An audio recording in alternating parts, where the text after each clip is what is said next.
of these tangles, and they may not advance to a full-blown Alzheimer's, which again is a big challenge for us, because you really cannot set up an experiment where you have such a variable progress. So you have a set of MCI which can progress with tangles, which can progress to Alzheimer's. You can have a set of MCIs which can just stay as an MCI with the tangles. Or you can have a set of MCIs which can actually revert back and become normal.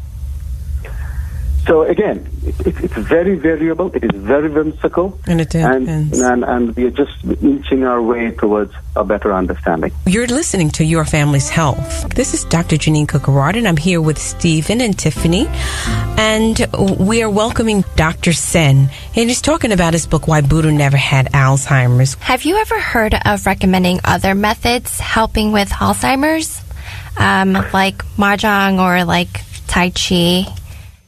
Yes, they all fall under holistic measures, and again, the challenge that we have today is that they are not exactly approved by, let's say, modern medicine.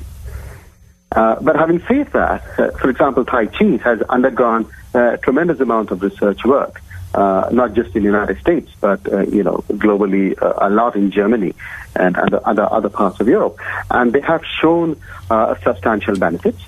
But I guess the challenge comes because in today's world, it is all about evidence-based medicine. And what do we mean by evidence-based medicine? By evidence-based medicine, we mean that we need to start and run a trial where we're going to have a set of people who is going to be just taking a placebo, another set of people who would be taking the particular drug or will be going through that particular procedure or exercise. We call it a spiritual exercise or holistic measure. But then after we test those both individuals, we need to attain what we call as statistical significance. After we have achieved the statistical significance, only then we can say that this particular drug or this particular measure is superior to, let's say, placebo or another one. Now, so evidence-based medicine is very dogmatic that way, and I think it is very appropriate. And so unless you receive those statistical significances, we really cannot take them as mainstream prescriptions. So I guess this is the challenge that we are facing, which is why they are still, although they are very promising, they're still not getting into mainstream medicine. Now, when it comes to meditation, mindfulness meditation specifically, we have achieved what we call a statistical significance in many of the larger trials, which is why there's a tremendous push coming from the Ivy League institutes to bring this particular type of holistic measures into the forefront. So this is included in the medical school curriculum now? Is this something that is a push for including this as a part of the curriculum? Yes. This is the next step, that because these procedures or these measures are profound, number one. Number two, risk-free. It does not carry the adverse effects. I mean, some of you, anyone can, and they have in the past, they have challenged me wherever I was talking, and I bring in this up and say, why do I have to go through these painful measures where I have to go through these daily, as opposed to just taking a drug? For example, there is a drug which has become a brand name in this country. We call it Xanax. We take Xanax as an anti-anxiety pill. Now, the problem with Xanax is this. I have had patients, because I practice full-blown mainstream medicine, who would come for a Xanax, and I would start with a 0.25 milligram, and they would be ecstatic.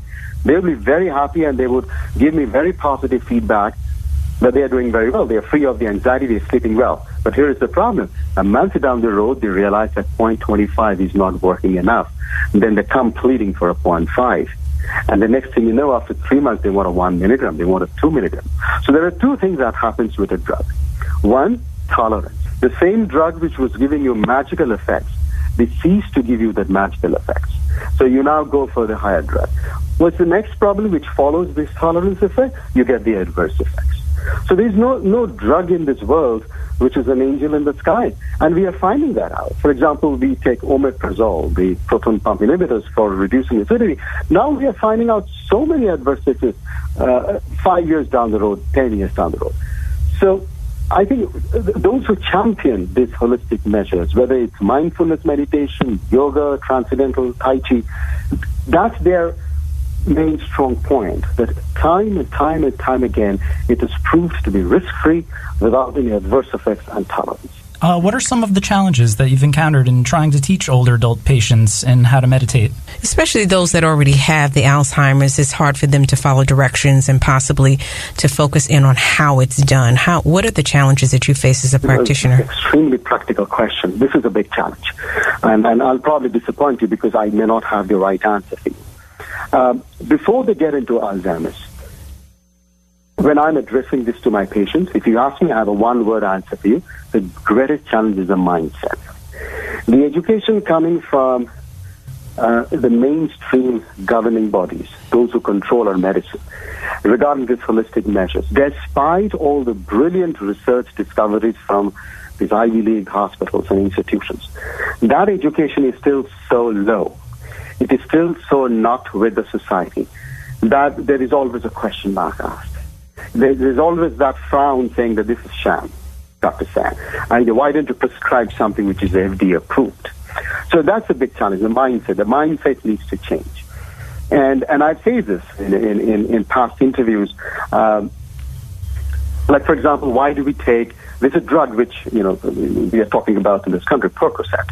Because of the drop of a hat, if somebody comes with pain, we give this medication to Percocet. To such an extent, now we have an opioid epidemic. Now, the interesting, and when people ask me, and my fellow colleagues, why do we have this epidemic? The answer is the same answer that I gave you. Biggest challenge, mindset. 99% of this oxycodone that is prescribed in the world, 99% of them are prescribed in the United States. 1% by the rest of the world. What's the reason? It's the mindset. So it's the same mindset here, whereas these holistic measures are extremely well taken in many of the European countries with splendid results. Despite having such a good understanding of that, there is a reluctance. There is a strange, exotic drug dependence that we cannot shrug off. So that's one. And to the next point that you very appropriately raised, that if you're already inside Alzheimer's, if you're already suffering, if the disease is so deep inside you that you do not have the cognitive sharpness, then it's a big challenge. Because meditation is not as easy. It's very easy. It's user-friendly for you and me because we are cognitively intact. But for someone who is already struggling, it's not as easy as swallowing a pill with a glass of water because you still have to sit, you still have to focus, you still have to breathe well. So, and again, the light at the end of the tunnel is that there are many, many of us who still don't have the disease or have the disease at such a young stage that we don't realize it. This is the time to start meditation and maybe safe from an impending crisis, a global epidemic. So would you say that this is something that needs to be done on a daily basis, or is there a certain regimen or protocol for the meditation so that those who have early onset Alzheimer's can incorporate in their daily? Excellent question. So this is again the beauty of these holistic measures. There is no hard and fast rules that you have to do it early in the morning, you have to do it in the evening, or you got to do it every day. Like taking a course of antibiotics or taking a blood pressure medication every day, which you should. One of the greatest monks and a big proponent of meditation said, just a one-sentence answer: let your nature decide. So if you are comfortable in the morning, you do it in the morning. If you don't want to do it 7 days a week, you can do it 4 days a week. If you want to do it 3 days a week, you can do 3 days a week. If you're an evening person, that's the time when you feel that you have the tranquility inside you, the desire inside you to sit quiet, take a moment from your very fast life and either concentrate on something or just concentrate on your breathing, then evening is your best choice. So in other words, it is very flexible. It is very individualistic. And again, I use the word user-friendly a lot, but it is very user-friendly. What is your plans for the future on finding a cure for Alzheimer's disease? Cure will take time.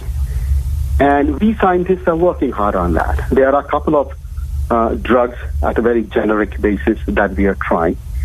We are even thinking of a vaccine. But I'll tell you something. Unless we have a full comprehension of how we remember, you cannot have a full comprehension of how we forget. And the mind is much more than the brain. And inside the brain, there are things which are anatomically easy to locate, but the functions of those anatomical organs are very difficult to fathom.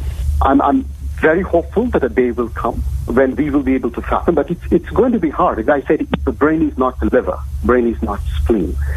And the mind is much more than the brain. And 30, 40 years back, if I would have told you that we can grow neurons, the nerve cells, even at the age of 90, you would probably laugh at me. But now, it has been proved that we can actually create new neurons. We can create new electrical connections, a terminology that we call as neuroplasticity. I brought it up heavily in my book. Neuroplasticity is a new phenomenon that we have now scientifically successfully proved. And lo and behold, it has been proved that through meditation, there has been a tremendous amount of neuroplasticity in exactly in those areas which are responsible for concentration, for awareness, etc., etc. So this meditation is an excellent intervention for those who are experiencing Alzheimer's, and I would imagine for the families who are also having someone in their family who has Alzheimer's disease as they are going through probably a very life-altering time dealing with someone with Alzheimer's. What is your future plans for books in this area? Just before I answer this question, it's such a beautiful point that you raised that I don't want to let it go. But this is, why we are thinking that it is an epidemic. We are thinking it is an epidemic because some strong papers have come. One of the leading papers came from University of Pennsylvania, prior to that from Brazil and Norway, where they showed family members or caregivers, they are getting hit with the same disease. Yes. Now, the first reason is very simple, emotional, right? It's your beloved, it's your husband for 30, 40, 50, 60 years, and suddenly there is no structural problem, but then from the functional point of view, there is no connection. The entire relationship has completely broken. Now, that pain, that pang, that itself can cause stress, that can cause depression, and that can start the ball rolling.